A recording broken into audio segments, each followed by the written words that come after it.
नमस्कार, हमारी खास पेशकश में आपका स्वागत है। मैं हूं अविनाश और आज हम जिस शख्स से आपको मिलवाने जा रहे हैं वो शख्स नहीं, एक शख्सियत है। राष्ट्रीय सुरक्षा जागरण मंच के राष्ट्रीय महामंत्री संगठन गोलोक बिहारी राय जी। गोलोक जी, आपका बहुत स्वागत हमारे इस कार्यक्रम में। और जैसा नाम है आपके मंच का, जिस संगठन का जिस तरह से नाम है, तो उसका काम भी जाहिर तौर पर है सुरक्षा से जुड़ा हुआ होना लाजमी है। तो किस तरह से ये आपका मंच काम करता है, ये हम हमारे दर्शकों को पहले बताइए। राष्ट्रीय Suraksha Jagran Manch forum for awareness of national security as a think tank react करता है।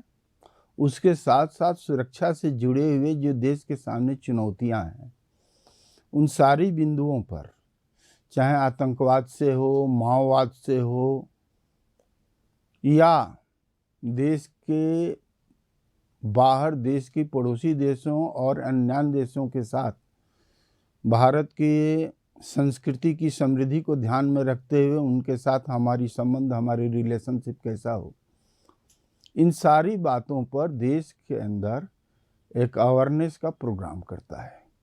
हम माओवाद से, आतंकवाद से, इस तरह की चीज़ों से जो देश के राष्ट्रीय सुरक्षा पर कहीं न कहीं हथौड़ा देने वाली जो चुनौतियां हैं, उन सारी चुनौतियों पर हम देश के जन जन तक एक जागरण की बात माध्यम से उसकी जानकारी देना और फिर देश की मानस को तैयार करना कि उन चुनौतियों से हम कैसे लड़ सकते हैं।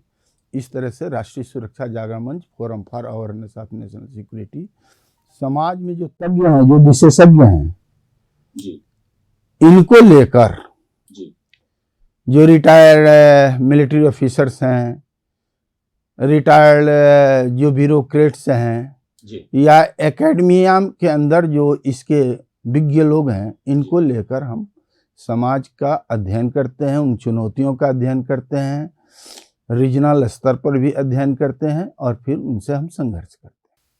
गोलोक जी, जिस तरह से आपने बताया कि मंच ऐसे बुद्धिजीवियों को, ऐसे थिंक टैंक के साथ काम करता है जो सुरक्षा को लेकर के जो चुनौतियां हैं उन पर विचार विमर्श मंथन करके और लोगों तक अपनी बात पहुंचाने का काम करते हैं। आप क्या मानते हैं इस वक्त हमारे देश में स्थानीय स्तर पर, प्रादेशिक स्तर पर और राष्ट्रीय स्तर पर ऐसी वो कौन सी चुनौतियां हैं जिनका हमें सामना करना है, या वो चुनौतियां दिखाई नहीं दे रही लेकिन प्रबल रूप से हमारे सामने खड़ी हैं, उनको किस तरह से देखते हैं आप? प्रत्यक्ष दिखाई पड़ने वाली जो चुनौतियां हैं, जो समाज को समय समय पर उनकी घटनाओं के कारण, उनके घटित होने के कारण अनुभव में आता है, वह माओवाद है जी, वह आतंकवाद है। ये समाज को समझ में आता है।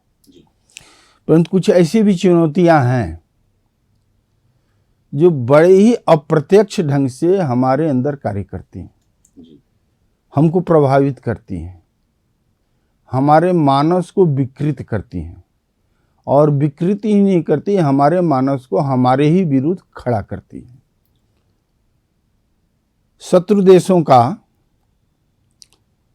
इस तरह का आयोजन, विभिन्न तरह का आयोजन, उनकी संरचना, उनकी प्रयत्न, उनके प्रायोजन, ये हमको समय समय पर विभिन्न रूपों में प्रभावित करती रही। केवल आर्थिक स्वरूप से ही नहीं जी, समाज को विघटन, समाज को तोड़ने के भी स्वभाव से कहीं पर क्षेत्रीयवाद को उभारती हैं, कहीं पर जातिवाद, ऐसे चीज़ों को उभार कर एक समाज के अंदर अशांति पैदा करती हैं। आज भले ही हम उसको अर्बन माओइस्ट कहते हैं, ये भारत की शक्तियां नहीं हैं, ये भारत की बाहर की शक्तियां हैं, या भारत की बाहर से गाइड होने वाली शक्तियां हैं जो समाज को विघटन के लिए सतत प्रयत्नशील हैं। यह अप्रत्यक्ष शक्तियां हैं जो समाज को तोड़ने के लिए, समाज को तोड़कर समाज को हम गुलाम बना सकते हैं, मानसिक गुलाम बना सकते हैं। और यदि एक किसी समाज को पंगु जब हम बना देंगे तो वह समाज अपनी मुट्ठी में होगा, वह कल एक साइको गुलाम की तरह हमारे सामने खड़ा रहेगा। ये आपने जैसे आतंकवाद का जिक्र किया, माओवाद का जिक्र किया, पीएफआई जैसे संगठन भी सर उठाते रहे हैं, हालांकि अब प्रतिबंध लगाने की उन पर बात हो रही है या कहीं कहीं जगह लगाया भी गया है।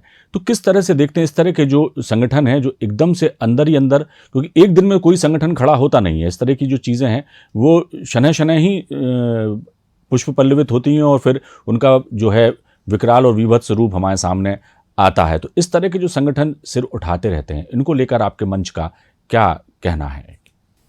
ये वैसी शक्तियां हैं जो कट्टरता को खड़ी करती हैं। इनके कार्य करने का एक ही ढंग है, समाज के अंदर कट्टरता को खड़ा करना। कट्टरता एक लंबे समय से इतिहास ये बताता है कि जब भी कट्टरता खड़ी की गई है वो क्रूरता में बदलती है, ये अमानवीयता में बदलती है।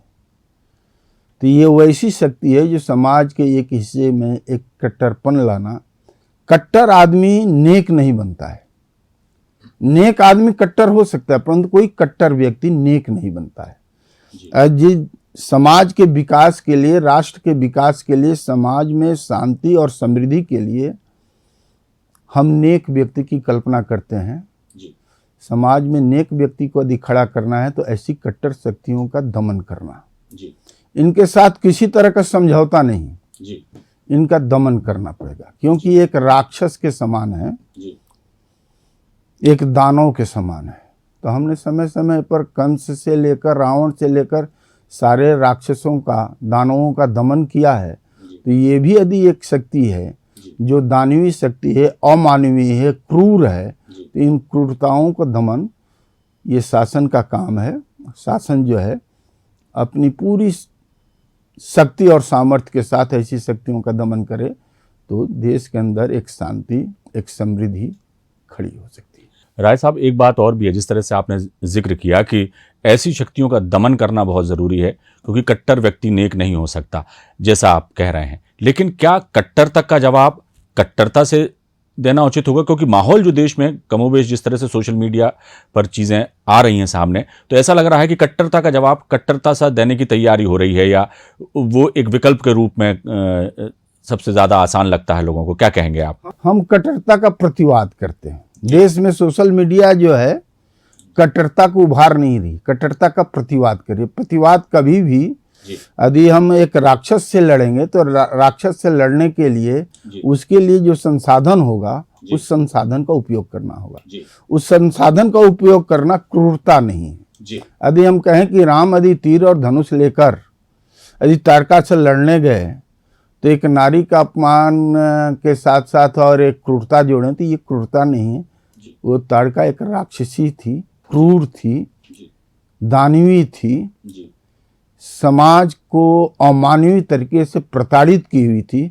उस प्रताड़ना, उस क्रूरता के खिलाफ राम को अपनी 19 शक्तियों के स्वभाव के अनुसार लड़ना पड़ रहा था। हम भी, समाज भी उसी शक्तियों के स्वभाव के साथ लड़ रहा है। समाज कट्टरता खड़ा नहीं कर रहा है, न सोशल मीडिया पर कट्टरताएं आ रही है। ये कल्पना है। हम प्रतिवाद करें, प्रतिवाद को भी कट्टरता के रूप में नहीं देखना चाहिए। राय साहब, एक और विचार बीच में आया था, नो मोर पाकिस्तान। पाकिस्तान जिस तरह से हमारे मुल्क के लिए जब से उसका उदय हुआ है, जब से बना है पाकिस्तान, तब से ही वो हमारे लिए मुसीबतें पैदा करता आ रहा है, और ये बात किसी से छिपी नहीं है। और उसकी हठधर्मिता कहें या उसका दुस्साहस कहें कि तमाम बार जब हर युद्ध में मात खाने के बाद भी गाहे बगाहे वो अपनी कुटिल नीतियों से या कुटिलता से या जिस तरह से भी वो प्रहार करने का कोशिश हमारे देश में करता है, वो करता ही रहता है। तो उसमें एक विचार आया था कि पाकिस्तान होना ही नहीं चाहिए, नो मोर पाकिस्तान। और अब वही बात कहीं ना कहीं से घूम फिर करके चीन पर भी लागू होने लगी, क्योंकि चीन भी जो है, जिस तरह से उसकी विस्तार की नीति है और जिस तरह से वो अपने कूट रचित षड्यंत्रों के जरिए हमारे मुल्क को परेशान करता है, और ये दोनों ही देश ऐसे हमारे पड़ोसी मुल्क हैं, तो सबसे ज़्यादा प्रभाव तो हमारे भारत पर ही पड़ता है। तो किस तरह से देखें? पहले हमें पाकिस्तान की जब भी बात करनी चाहिए तो पाकिस्तान को समझना चाहिए। एक बहुत ही स्ट्रैटेजिक विषयों पर लिखने वाले फ्रांसीसी लेखक हुए हैं क्रिस्टोफर जेफरलॉट, उन्होंने एक पुस्तक लिखी है, नेशनलिज्म विदाउट नेशन। इस पुस्तक के शीर्षक को देखकर बड़ी आश्चर्य होता है कि वो देश क्या जिसके अंदर कोई नेशनलिटी नहीं है, परंतु उसने वर्णित किया है। उस लेखक ने, क्रिस्टोफर जेफरलॉट ने कहा कि पाकिस्तान की कोई नेशनलिटी नहीं, पाकिस्तान रिलीजन के आधार पर गठित हुआ है। दुनिया में दो ही देश हैं जिनकी मान्यता रिलीजन के आधार पर जी। एक पाकिस्तान है, एक वेटिकन सिटी जी। वह भी रिलीजन के ही आधार पर, उसके नेशनलिटी रिलीजन के आधार पर है, कैथोलिक है, और पाकिस्तान की भी नेशनलिटी इस्लाम है। इसलिए एक देश नहीं है, एक संज्ञा ही ये मान लेनी चाहिए। और जब देश नहीं है तो फिर वहां की पहचान तो कुछ होगी। पाकिस्तान में समय समय पर, लंबे समय से, जिस समय पाकिस्तान अभी खड़ा ही हुआ, जन्म लिया हमारी विभाजन की प्रक्रिया से, 48 से ही वहां पर पश्तूनिस्तान का, बलूचिस्तान का, वलरिस्तान का, वजीरिस्तान का और जियो सिंध का आंदोलन। जियो सिंध का आंदोलन ठीक है कि मुखर बाद में हुआ 60 के दशक में, परंतु जियो सिंध भी, ये आंदोलन वहाँ पर आंदोलन नहीं बल्कि ये ऐसे मूवमेंट थे जो अपनी पहचान के लिए, अपने जो उनके साथ उत्पीड़न हो रहा था उससे मुक्ति के लिए ये खड़े हुए थे। आज भी ये आंदोलन उसी रूप में चल रहे हैं। जिस समय दुनिया के एक आश्चर्यजनक घटना भी है, भाषा के आधार पर 5 क्षेत्रीय आंदोलन एक साथ मिलकर खड़े हुए थे। उनकी पहचान उस समय मात्र भाषा थी, बलोच, पश्तून, सिंधी भाषा, सराइकी भाषा और बंगाली भाषा। ये 67 की बात है। आंदोलन इतना तीव्र हुआ कि बाद में जन समुदाय ने उस बंगाली भाषा की अपनी अस्मिता, अपनी पहचान को स्वीकार किया, और हम सब देखे हैं कि वहाँ के जन समुदाय ने एक संघर्ष करके अपनी पहचान के लिए अपनी मुक्ति करा लिया, बांग्लादेश बना लिया, जिसका परिणाम हुआ कि सराइकी पर, सिंधी पर, बलोची पर, पश्तूनी पर पाकिस्तान की मिलिट्री, पाकिस्तान की सेना कहर ढा दी। तभी तो आज वजीरिस्तान के आंदोलन में, पश्तूनिस्तान के आंदोलन में लगने वाला व्यक्ति यह कह रहा है ये जो दहशतगर्दी है इसके पीछे वर्दी है। ये पाकिस्तान के वजीरिस्तान, या उसको पश्तूनिस्तान भी कहते हैं, उसके आंदोलन का ये नारा है। इस नारे के आधार पर पश्तूनिस्तान के लोग इकट्ठे होकर अपनी पाकिस्तान से अलग पहचान करते हैं। उनको कहना साफ है कि पाकिस्तान नाम की कोई संज्ञा है ही नहीं है, उसके साथ हमारी कोई आइडेंटिटी नहीं है। आज बड़ी ही तीव्र हो चुके हैं। एक बलोच की, आप ये सोच लीजिए, जिस देश ने अपनी $60 बिलियन पूंजी निवेश किसी देश में किया हो, चीन ने पाकिस्तान में किया, और आज 2007 से जो प्रोजेक्ट शुरू हुआ 2022 हो गया, 15 वर्षों में वह ऑपरेशनल नहीं हो पाया। पूंजी देने वाला देश, निवेश करने वाला देश, जहाँ पर पूंजी लगी है पूंजी लेने वाला, कर्ज लेने वाला देश, दोनों दिवालिया की स्थिति में चले जाएंगे। जो 15 वर्षों में कोई प्रोजेक्ट ऑपरेशनल ना हो पाए। ग्वादर बंदरगाह आज तक ऑपरेशनल ना हो पाया, जबकि उनकी घोषणा थी कि 2010 में हमारी सारी ऑपरेशनल हो जाएगी। तो एक तरह से पाकिस्तान दिवालियापन की स्थिति में। अब दिवालिया भी हम नहीं कह सकते हैं। $60 बिलियन जिसके ऊपर कर्ज चढ़ा, वो दिवालिया क्या होगा? राय साहब, ये जी बिल्कुल सही कहा आपने। और जब जिक्र है तो मैं एक चीज़ और जोड़ना चाह रहा हूँ। जिस तरह से आपने बताया कि बंगला भाषी लोगों ने अपना संघर्ष किया, अपना देश बांग्लादेश बना लिया, और जिस तरह से और भी समुदाय वहाँ पर हैं, और बलूच हैं, पश्तून हैं और सराय हैं, जिस तरह से आपने बताया। बलूचिस्तान के संदर्भ में हम बात करें, क्योंकि ताज़ा मामला है, बलूचिस्तान को एक स्वतंत्र राष्ट्र घोषित कर देना ठीक है बात है, या उसे भारत में सम्मिलित कर लेना ठीक बात है? ये मैं जानना चाहूँगा आपसे। मैं इसी बात पर आ रहा था जी। और हमारी इसी दिशा पर हम चिन्हित भी कर रहे थे जी। आप जिस बलूचिस्तान की बात कर रहे हैं, भारत के प्रधानमंत्री ने जब दुनिया को लाल किले से बताया कि बलूचिस्तान अपनी मुक्ति का संघर्ष की लड़ाई लड़ रहा है, मुक्ति संघर्ष कर रहा है, तो दुनिया भी जानी, हम भी जाने। इसके पहले हम भी बलूचिस्तान नहीं जानते थे जब 2015 में भारत के प्रधानमंत्री ने लाल किले से इस विषय पर चर्चा की थी। तो बलूचिस्तान ही केवल नहीं है, हमने जितने बताए 6 आंदोलन, वलरिस्तान, वजरिस्तान, सराइकी और सिंधी और मुहाजिरिस्तान भी है। ये सारे आंदोलन जो हैं अब इस स्थिति में आ गए हैं कि सब अपनी की 2, 4, 5, 10 वर्षों के अंदर स्वतंत्रता की, मुक्ति की परिणामदायक बने हुए हैं। और जब ये सारे राष्ट्र अपनी पहचान के अनुसार आ जाएंगे, देश आ जाएंगे, तो भारत ऐसा न है कि कभी एक अपनी सीमा का विस्तार किया। हमने बांग्लादेश भी बनाया, अपनी सीमा का विस्तार न करके उसको एक सहयोगी, एक अच्छे मित्र देश के रूप में लिया है। तो कभी पहले भी भारत 16 जनपद, 17 जनपद, 18 जनपद, 32 जनपदों में था।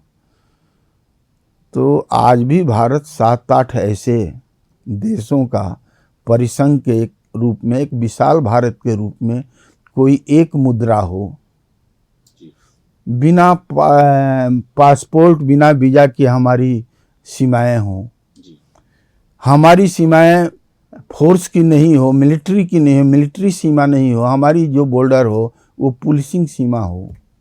ये भी हो सकता है, इस रूप में भी हम जी सकते हैं। हम एक मुद्रा में भी जी सकते हैं। आज यूरोप जी रहा है, 34 देशों का यूरोप एक मुद्रा में जी रहा है, बिना पुलिसिंग बॉर्डर का, बिना फोर्स बॉर्डर का जी रहा है, बिना वीजा का जी रहा है। तो हम तो 7-8 हुए ना, तो ये 7-8-10 जो होंगे, हम तो बड़ी आसानी से जी सकते हैं एक मुद्रा में, बिना वीजा में। राय साहब, एक आखिरी सवाल जो बड़ा अहम है, और जिस तरह से जो आपका संगठन है, जिस दिशा में काम कर रहा है, मंत्र शक्ति को लेकर के जो एक अभियान आप शुरू करने जा रहे हैं, जैसा कोरोना काल में हमने देखा कि ध्वनि जो है वो और मंत्र शक्तियाँ जो हैं वो कहीं ना कहीं कारगर होती हैं। ताली बजाई लोगों ने, थालियाँ बजाई, और जैसे हमारी धार्मिक मान्यता है कि यदि घंटी और शंख बजाने से भी जो है कई जो किस्म के जो बैक्टीरियाज हैं, कीटाणु हैं, वो नष्ट होते हैं। तो वो काम कोरोना को भगाने के लिए एक तरह से बड़ा कारगर कितना सिद्ध हुआ, कितना नहीं, ये तो वैज्ञानिक जाने, लेकिन ये कहीं ना कहीं बात वही थी कि हम मंत्र शक्तियों के ज़रिए भी कई चीज़ों को भगा सकते हैं या उनसे दूर हो सकते हैं। ये आप एक अभियान शुरू करने जा रहे हैं, इसका स्वरूप क्या होगा, और मंत्र शक्ति से, हवन से, पूजन से किस तरह की चीज़ों को आप कंट्रोल करने का सोचते हैं, या क्या चीज़ें हो सकती हैं? जी, बड़ी दिलचस्प बात है। और आज हम कल्पना करते हैं कि हमारी जो लड़ाई होगी वो 5वें फोर्स की होगी, स्पेस की लड़ाई होगी, साइबर की लड़ाई होगी। ठीक उसी तरह ये मंत्र शक्तियाँ भी हैं, दृढ़ता के परिचायक होती भी हैं। और पिछली कोरोना के समय में प्रधानमंत्री ने ताली पिटाकर,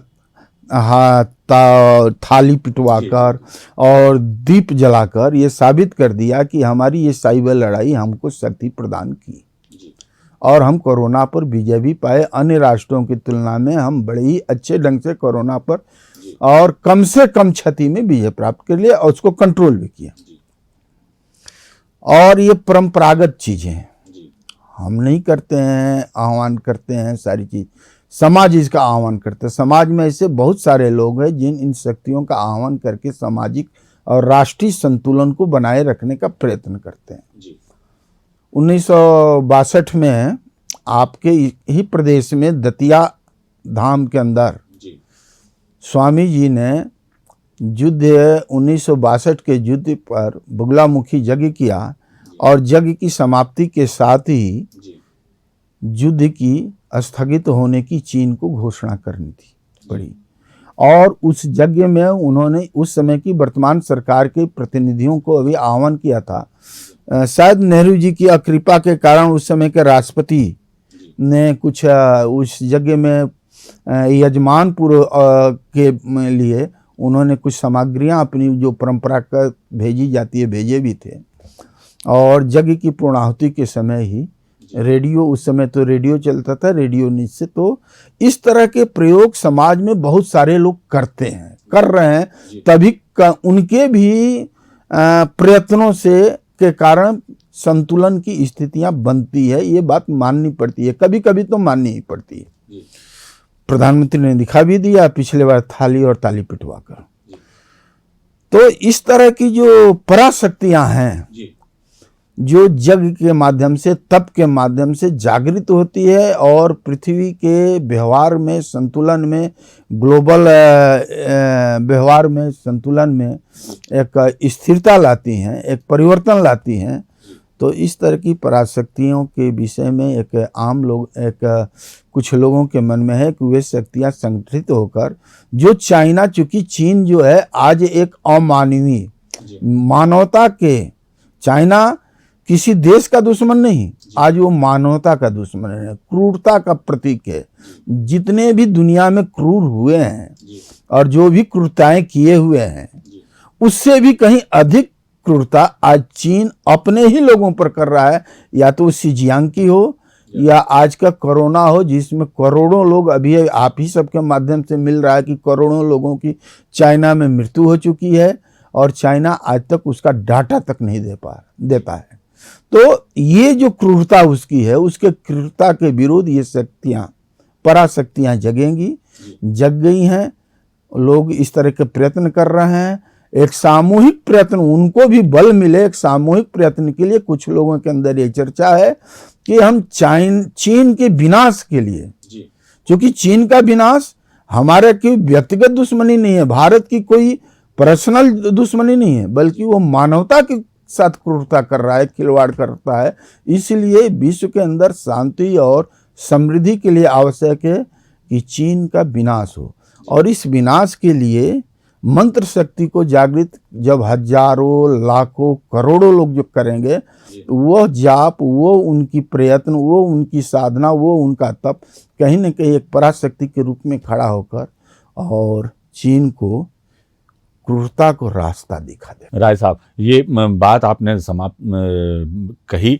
ये जो पराशक्तियों को जागृत करके जो है चीन को मात देने का जो फलसफा है, इसमें आपका जो संगठन है वो किस तरह से अपनी आहुति देगा? हम लोगों से आह्वान करेंगे कि चीन के विनाश के लिए और उस दुष्ट शक्ति के विनाश के लिए, चीन माने एक दुष्ट शक्ति, चीन माने एक अमानवीय शक्ति, चीन माने एक क्रूर शक्ति, तो उस क्रूर, दुष्ट, अमानवीय शक्ति के विनाश के लिए उन तपियों द्वारा दिए हुए मंत्र का नियमित जाप करें और उसके द्वारा एक सामूहिक शक्ति जो व्योम में, जो आभा मंडल में खड़ी हो, जो चीन के विनाश करने में सहायक बने। हम लोगों से आह्वान करेंगे। राय साहब, चलते चलते एक सवाल और, जैसा हम कोशिश कर रहे हैं, जैसे हमारे साधु महात्मा ऋषि मुनियों की धरती है हमारी भारत, और वहाँ पर इस तरह की चीज़ें जो हैं मंत्र शक्तियों के जरिए, तंत्र शक्तियों के जरिए जो है